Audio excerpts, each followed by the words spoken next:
to another episode of the NOYC GODcast here with the girls. Hope you're having a stellar beginning to your Monday of a week. So, if you tuned in last week, we officially kicked off a new series entitled Fearful Faith. I gotta confess, I had all intentions all week of bringing fake spiders. Oh no! And somehow. And I totally didn't remember that till just now. So luckily for you guys, I have a horrible memory. I'm very thankful for that. But we talked about Fearful Faith last week, and I thought it was a really great episode. Honestly, what impressed me most was probably the title. Yeah, I figured you would. It was a very proud moment for me. Worrying in the wine press. That was a good one. I was a little jealous, obviously. Today's title is pretty great too. You'll see. Anyways, so today we're gonna take a look at seeing straight. See, it means nothing when you say it. You have to read it. But yeah, take a look at seeing straight. So I think it's no secret at all that we all have fears. Like you guys shared that. That was what last week, you guys talked about. And, a lot of people want to deny it, but the fact is we all have fears. Some might be a little more obvious than others. Some might be a little more visible than others, but all of us have something that we're afraid of. And I think that for a lot of us, we're using our faith against our fears. So what I mean by that, I think a lot of us are using our faith to ward off our fears, is what I'm trying to say. So if you're afraid of this, you're trying to use your faith to ward it off. Yes. When in reality, that's actually backwards from what the Bible teaches. What do you think, folks? Because biblically, we're actually called to face our fears with our faith, not ward off our fears with our faith. It's meant to go through instead of actually just trying to move it to the side. Right, exactly right. So it's obviously October, which means Halloween is around the corner. Spooky. As Julia said. Spooky. I love her little. She's gonna grow up and watch this episode and smack me. So I kind of smack you either way. I know. Yeah, I was gonna say that has nothing to do with this. So I have a loaded question. And honestly, I felt kind of actually really horrible writing this question. I didn't really want to ask it. Can you guys tell me, what does Halloween and Jesus have in common? Someone just turned off the podcast. I can hear it. Someone just turned it off. No. What does Halloween and Jesus have in common? It's not like a joke. So don't say like, yeah, it's not. What do you guys think it has in common? I don't know if I've ever been asked that question. I'd sure I'd say not. I have no doubt you'll spew something out. Spew something out. Rachel, I really hope that you're going to have something. We actually made Jayme speechless, folks. You are seeing a totally phenomenal it's two event. Ends of the spectrum, so I'm like, oh, I can't even like. They both like orange. I can't Venn diagram. Jayme's short-circuiting before our very eyes. All right. Let me tell you. Good. So we don't really celebrate or participate in Halloween too awful much around here. I think that we all know the premise of Halloween. I think that's like a foreign premise. I think we all know it's about Myers commercials. No, it's inside joke. Yeah, it's Clarence Candy the next day. Right. But this is the premise of Halloween. Bring out the spooks. Right? Is that what, like, if you had to put it in a nutshell, what is Halloween? It's bring out the spooks, bring out the scary stuff. And so for one day out of the year, we bring out all of the things that we would otherwise be totally afraid of. So if you're afraid of clowns, for example, my wife is horribly terrified of clowns. I found out my father is too. Is he? That's great. That's good to know. I know. I kind of think Juliet is too, because she was talking about them the other day and how creepy they were. And I'm like, you've been talking to mommy, haven't you? So clowns, for example, you may be terrified of clowns, but Halloween says for one day out of the year, clowns are okay. Bring out the spooks. Whether that's zombies, whether it's whatever you're afraid of. Bring out, spiders. They come out on Halloween. Every Halloween you see them. I've never looked at one on Halloween and been like, you're okay. Well, I didn't say we had to accept it, but that's the premise of the holiday is bring out the spooks. So people dress up as ghouls and goblins. They have skeletons in their driveways. They dress up in all sorts of scary costumes. And in doing so, they bring the frights and the fears out in the open, right? That's the premise of Halloween. And so in other words, Halloween is a lot of ways, it forces us to face our fears. The things we don't, like if you're afraid of clowns, like you just have a spiders, the things you're afraid of, Halloween forces it on you. Face those fears. They're out in the open now, right? So, ironically, this is the same thing that Jesus desires to do in our lives. Did you see that coming? I did not. Was orange a better answer? I was like, wow, how is he going to tie orange into this? Aren't you glad I didn't say banana? Oh, never mind. Oh, no. Yeah, Rachel's just like, none of this. She's got her CJ face on, yeah. So, ironically, this is the same thing that Jesus desires to do in our lives. Did you see that coming? Was orange a better answer? I was like, wow, how is he going to tie orange into this? Yeah, Rachel just like, none of this. She's got her CJ face on, yeah. Jesus desires to do this in our lives. And I really, like, the older I get, which is not very old, the more I realize that really as Christians, we are doing everything in our power to avoid difficulty, to avoid the things we're afraid of, to avoid the things that are meant to grow us closer to the Lord, when in reality, the Lord says, no. You're supposed to be facing those things. Yeah. What did David do on the battlefield with Goliath? Yeah. Everyone else was hiding. Everyone else was avoiding it. Everyone else was praying, let the giant leave. Yeah. What did David do? He went out. He ran towards the giant. Yeah. Where's that gone in Christianity? Not just in October or Halloween. Where has that gone? So Jesus desires that we would do this in our lives. He wants to bring out in the open the very thing that we're afraid of. He wants to face our fears and take away the power that the fears have over us. And so I want to take a look at a very familiar story that we know so well in the Gospels, but I would kind of take a little different twist, on it this week, that really opened my eyes in a lot of ways. I'm very excited about this. So you guys I know, you guys try to act excited. Okay, yeah. Jamie's doing okay, that's a little better. We got the double thumbs up. So in Matthew chapter 8, and then in Matthew chapter 14, we find a scene that's very familiar, and it's repeated twice within those short span of chapters. And it's the disciples out on a ship in the middle of a stormy sea. Ever heard of this story? Maybe sounds vaguely. Maybe okay. So meanwhile, a storm blows up and shows up at the scene, and it sends the disciples crying for their mamas. Yes. Like pretty much accurate. Yes. They were crying for their mamas. And so ironically, this fascinated me. I think you guys might have heard this before. But ironically, what most of us don't realize in reading, through the Bible, is that Jewish people in that culture, they actually had a totally irrational fear of large bodies of water. Like they were totally scared of water, like clowns or spiders. Yes. Like they were like, that was the one thing, like bring out the water on Halloween. Like they were so afraid of great bodies of water. And the reason goes all the way back to Genesis chapter 1. The Jewish people believed that large bodies of water represented chaos, and it was a dark, deep abyss. It was the place that is actually considered the entrance into hell, which is ironic when we think of hell as a fiery place. But they're Jews. I don't know what they're thinking. I'm not. And so every Jew grew up terrified of large bodies of water. And if you think back to Genesis 1, right, God separated the land from the water. And so in their mind, it represented chaos, because before God separated them, that's what the world was. It was just an oblivious chaos all around them.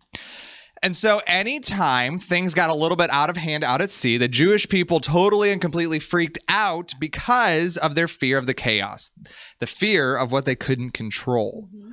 And so if that didn't sound totally ridiculous, I'm like, I don't have a fear of water. You don't like water, but I'm not afraid. Like I look at the water and I'm like, we live not far. Well, we're gonna talk about here. We don't live far from the lake here, so like we're constantly seeing. I'm not afraid of it. I never look at it like, oh, like just like hides. Yeah, like to me that just seems odd, and especially when you consider they were fishermen. I was gonna say, you chose the wrong job. Yeah, that's like, but that's the thing, is they were afraid of what they couldn't control, and so when the wind did something to that sea or the storm did something, they couldn't control it, and that's what they feared. So this is ironic. If that were not ridiculous enough, consider how, this blew my mind, consider how tiny the Sea of Galilee is. Yeah.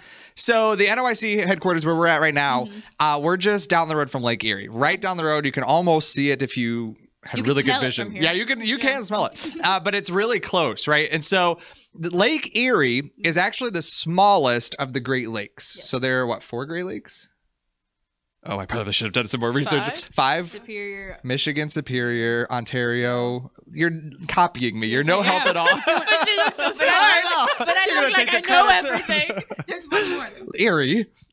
Erie, Ontario, Michigan, Superior. No, you're right. Huron. It's home. Huron. Because it's home. Isn't there a Lake Huron? It's home. Yeah. Home? Home. H. Yeah.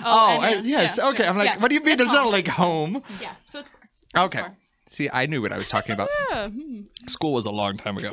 Anyway, so focus, guys. Lake Erie is the smallest of the Great Lakes. And yet, Lake Erie is 120 times bigger than the Sea of Galilee. Yeah. It's a bit bigger. It's a bit bigger. That's literally, these guys were practically scared out of their minds of a pond. Yeah. Like literally scared out of their pajamas in a pond. Like that. Like you could see from one end to the other. Yeah, and they were that afraid of it. Yeah. Like we missed that in the story. So this is the question. Were the disciples afraid of the water or the chaos? Were they afraid of the weather or what they couldn't control? And I think you guys hit on this last week, but more often than not, we're not actually afraid of the thing. Yeah. We're afraid of what the thing will leave us with. Yes. Or leave us without, right? And so fear is being unable to control something. And so this is exactly the lesson that we find, not once, but literally Jesus repeats this lesson twice within just a short span. Jesus says, disciples, go get in the boat.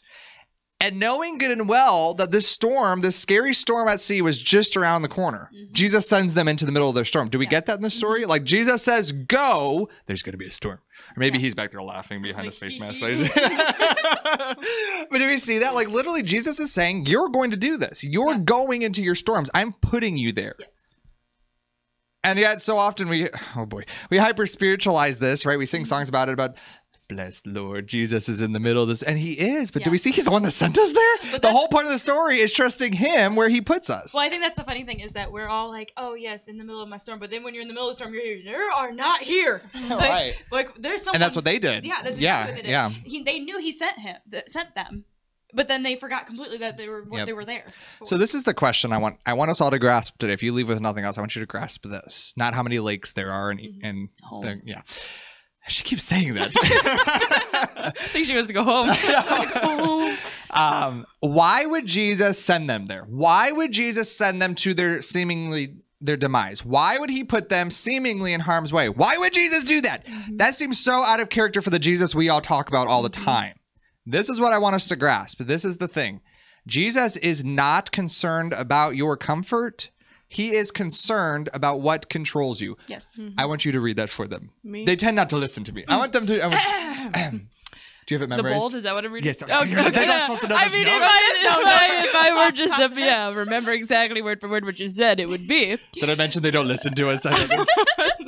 This is the thing. Jesus is not concerned about our comfort. He's concerned about what controls us. Yes, you know. U-turn. Me turn. U-turn. This way. This is the thing. Jesus is not concerned about our comfort. He is concerned about what controls us. Do you want one more try? All together. Sure. Let's do it all together. No. This is the thing. Jesus is not concerned about our comfort. He is concerned about what controls us. That was like a horrible government infomercial. Yes, it was. Anyways, you guys can read it if you can see the screen. So do we see how we totally skip past that in church most of the time? What do we ask for in prayer requests? What do we always ask for prayer for? Help me come out of this trial. Yeah. Help me get better in the sickness. Heal my loved one. Yeah. Help me get money in my bank account. Help me. We're praying. Pray for that? But we're not praying. Depends on the church. We're not praying to show me what I need to learn from this storm. We're not praying those things. And Jesus says, I am not concerned about your comforts. Yeah. I'm concerned about what's controlling your life, because whom the Son has set free is free indeed. And you're supposed to be free indeed, but there's something controlling you. And so Jesus cares about what controls us, folks. Jesus sends the disciples to the very place where they would be left with no choice but to face their greatest fears. They would have no choice but to confront the chaos, relinquish control of the stormy sea. And so it's this reason that the stormy sea, as we already said, the sea had a power over them. Because of the fear, the sea had power over them. There was that chance that it can control their peace, right? Their mind. And so we know of at least 2 accounts where these guys get scared out of their minds over the sea. But this could have been the 100th time. Yeah. It could have been the 50th time. It could have been the 500th time. Yeah. We don't know how many times. And so could you imagine, like, they get scared. Jesus is like, try it again. Go get scared, try it. And isn't that how most of us are? But this is what I love. Jesus says, no, enough. Whether it was the first time, whether it was the 100th time, whether it was the 500th time, Jesus says, this is enough. It's time for you to face your fears. No more dodging them. No more hoping it doesn't happen. No more running. No more. It is time. We are here and now going to once and for all, we are going to face our fears. And this is the thing. Had the disciples known the storm was coming, what do you think they would have done? They would have ran the other way. Like if they had known there was going to be a storm, they probably wouldn't have got on that boat. Why? Because it controlled them. It controlled their life. It controlled the way they operated. And this is exactly what most of us do as Christians. We have a fear, we have a worry, we fret, and instead of having faith, we run the other way. And we pray that God would remove the problem. We pray that he would help us dodge the dilemma, deny the difficulty. And in so doing, we allow the very thing we fear to remain in control over our lives. Yeah. We let the same fear that is a grip on our lives continue to have a grip on our lives instead of facing it.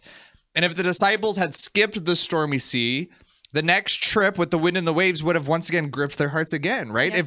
If Jesus hadn't settled this, what would happen the next time? More fear, more control. And that's how it is in our lives. Because we're not submitting that fear to him, it continues to control us. Is this making sense? Yeah. Okay. And so not once, but twice, Jesus says, no more. No more. We're going to put this fear to rest. It's going to be in your past. We're going to overcome this obstacle. We're going to face our fears head on. He says, go get in the boat. Go face the chaos. Go face what you can't control. Let's lay to rest this unrest in your life. And so in Matthew 14:25, we read, this is so great. This is my favorite part of the lesson. Are you ready? I'm ready. It's not orange or home. It's orange home. That would be unfortunate. In Matthew 14:25, we know the famous scene, the second time. We read that Jesus came walking on top of the very sea that they were scared of. He's walking on what they feared. And I love this. What do you think the word walking means there? Did I tell you this already? I don't think so. I kind of feel like... Okay, good. They don't remember. What do you think the word walking means there? What would be your guess? Walking. That's a good guess. That's a good guess. It's a good guess. Like using 2 feet, but one in front of the other. Movement. Yeah, he came glide, serving, maybe slid a little. Like he's moving on top of the water. Yes. That's what we like. You know, walking usually 2 feet. That's how we read it. Do you know the word walking here? This is what the word walking here means. This blew my mind this week. Jesus came walking onto the sea. The word gives the idea to give an opportunity or to regulate one's life. So what does Jesus do? They're afraid of the storm. They're afraid of the stormy sea.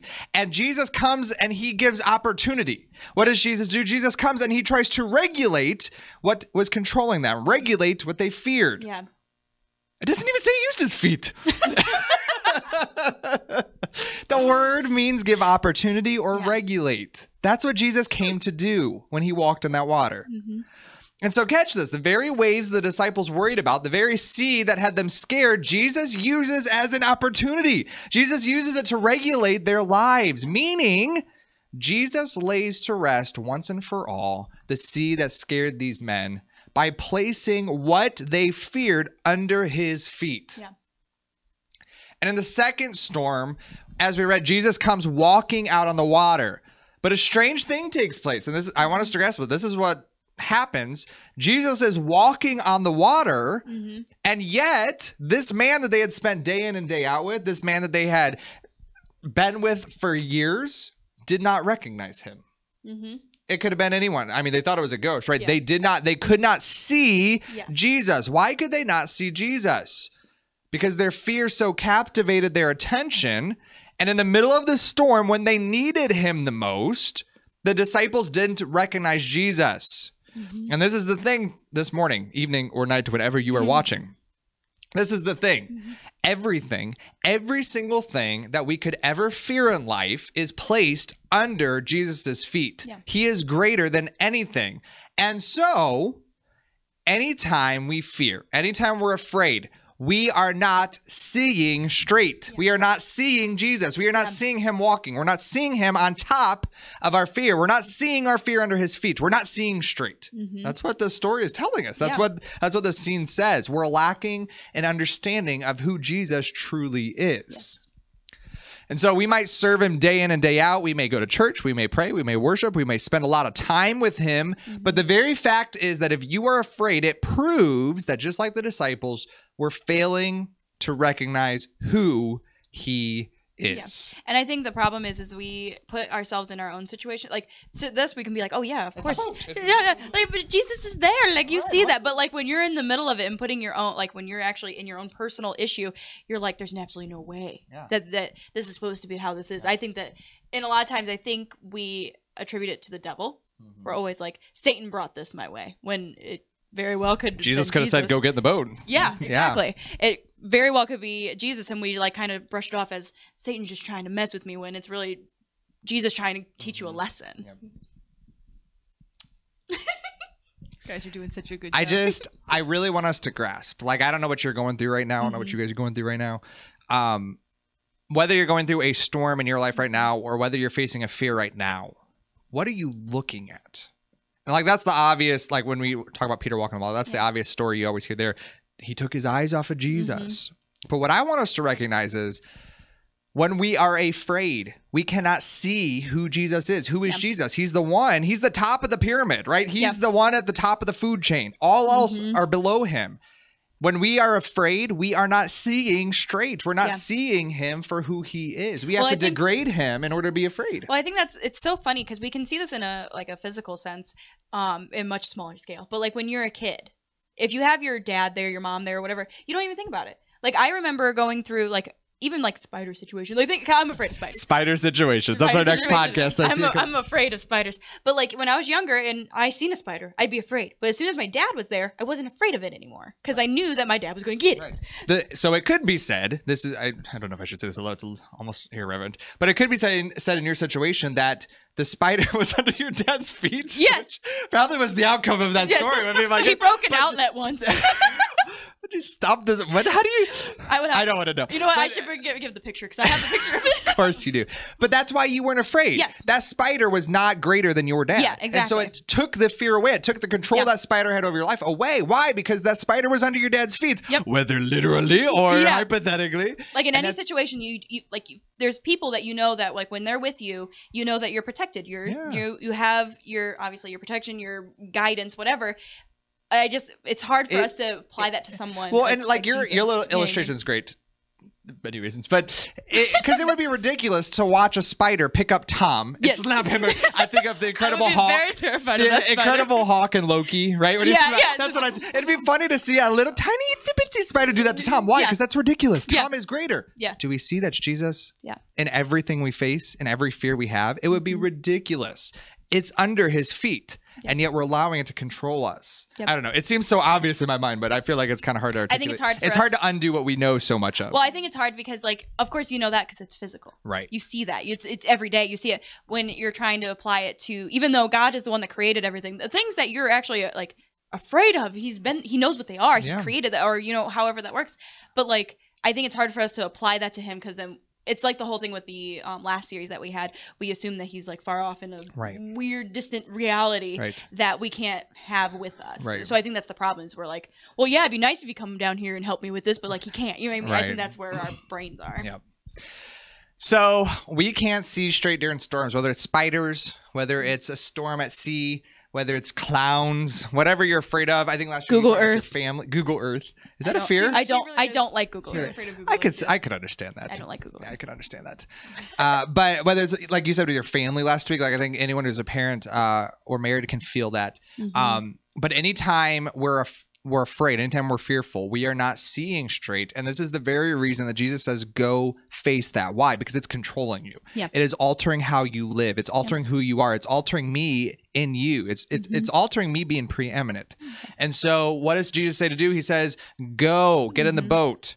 But then we find at the end of the story, right, twice, we find what is the conversation that Jesus says to these men? What does Jesus say to us when we cannot see straight? Jesus says, why are you fearful? Yeah. In my Josh, when I read this, how Josh reads this, do you see it? How I read this, I've said this to myself many, many times.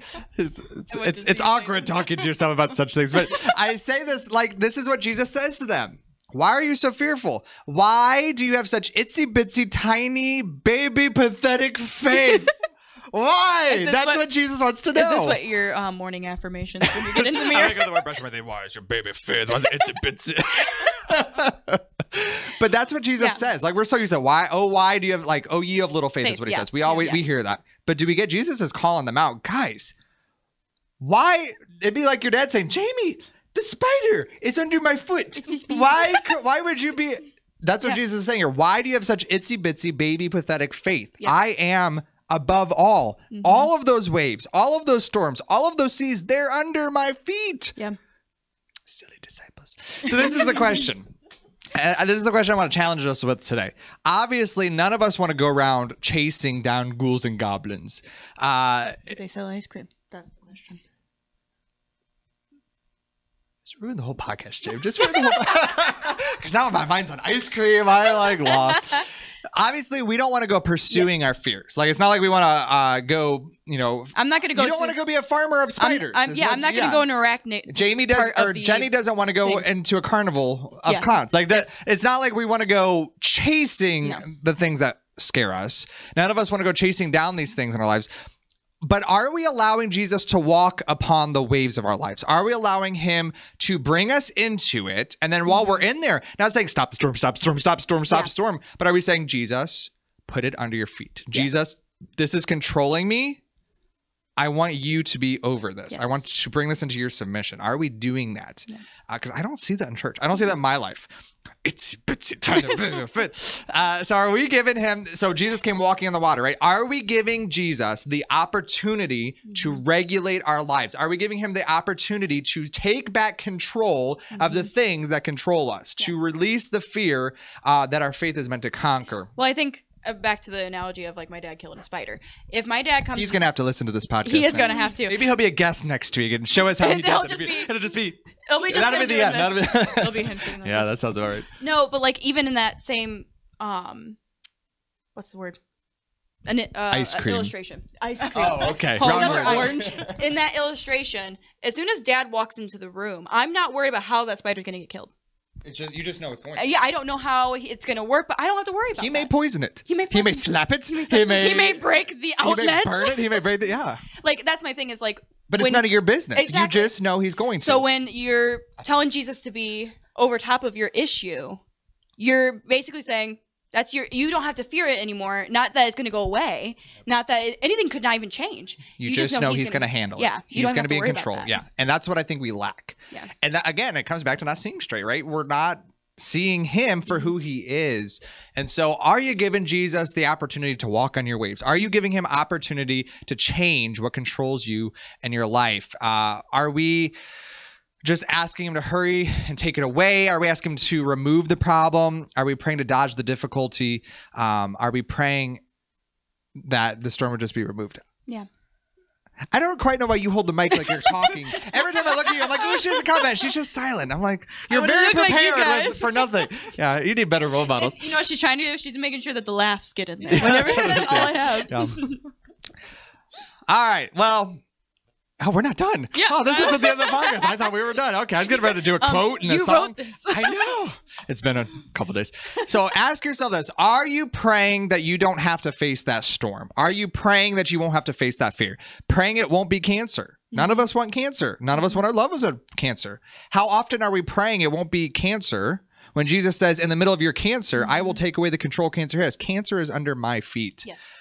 And so the unpopular but the undeniable truth is that absolutely nothing but Christ should have control in the life of a Christian. It's bold. Do you know what that means? That means we all have to take a turn. Okay. It's okay. Let's just pass. Okay, good. Absolutely. You did want to say something. I was getting ready. Put it under his feet. It's an opportunity. Absolutely nothing but Christ should have control in the life of a Christian. Wow, do we need that? And so if there is any if there's any area, if there's anything in your life that grips you, if there's anything that makes you fear or doubt or worry or struggle, it's because you haven't given it to Christ, who should have control. I already said it, but who the Son have set free is free indeed. He came to exonerate us, to release the control that our fears have in our lives. Listen to what Paul writes in Colossians 1:22. And he put all things in every realm in subjection under Christ's feet and appointed him as the supreme and authoritative head over all things. That's Jesus. Are you letting him prove that? Are you letting him have the opportunities to prove that all things are under his feet? Are you allowing him to prove that he can walk on your fears? Let him prove that all things are subject to him. So today's considerable quote is by Spurgeon, and he writes this: "Fear to fear, be afraid to be afraid. Your worst enemy is within. Get to your knees and cry for help, and then rise up saying, I will trust and not be afraid." Got a really old song for us for today's feature content. I don't remember if we ever used this for camp. I feel like in the old days we did, but I'm not positive. Maybe like 13, 12, 13. Yeah. It's by Casting Crowns, and it's a great song called The Voice of Truth. Really great song. Today's Charge Up Challenge is to take a piece of paper, which I wish we had right now, and I want you to make a list of anything you fear. Maybe it's one thing, maybe it's 100 things. What is it that you fear? And I want you to write that on that piece of paper. And then I want you to take that piece of paper and rip it into as many tiny pieces as absolutely possible. And then I actually want you to put it in the bottom of your shoe. And I want you to walk around on it all day. Why? Because Christ has put all things under his feet. And with every step you take, that fear is under your foot. And that is where it belongs, under Jesus's. And so... Oh, thank you. Thank you. It's very difficult for you to do. I know I have no shoes on. I will not do that. Well, folks, it's been interesting. Thanks so much for joining us for another episode of the NOYC GODcast. Till next time. Bye.